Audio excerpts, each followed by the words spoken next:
It seems that it's quite clear that the Netanyahu bloc gained a majority and that Mr. Netanyahu will form the next government. The extent of his majority will depend on the final count, including the count of the double envelopes, and then we will find out whether an additional party, the Meretz left-wing party, did not cross the threshold. Should that occur, the Netanyahu margin will grow and he will have a relatively comfortable margin to govern the country with his partners. The left-wing parties have received a significant blow. For the past couple of decades, there's been a movement of many former left-wing voters to centrist parties, and the Israeli left has shrunk.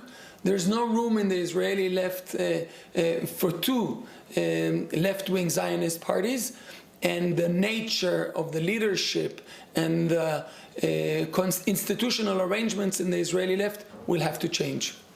Were you asking me a question? I'm sorry if I missed it. I just wanted to finish their first Champions League campaign in 12 years with the worst group. Some realms of policy are not expected to be largely affected by this political change. For example, security policy, foreign relations, economic policy are largely going to remain unaffected.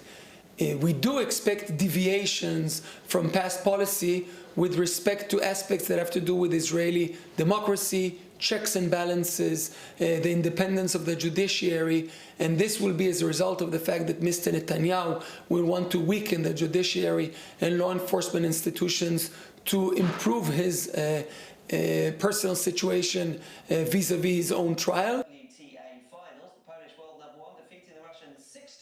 The Israeli people wanted change, and they wanted the government to pay more attention, serious attention, to questions of personal safety and security.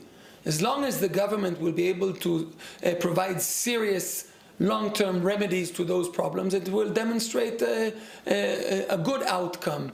If the outcome of this election would be populist initiatives that will erode the foundations of Israeli democracy, it will prove to be a negative development.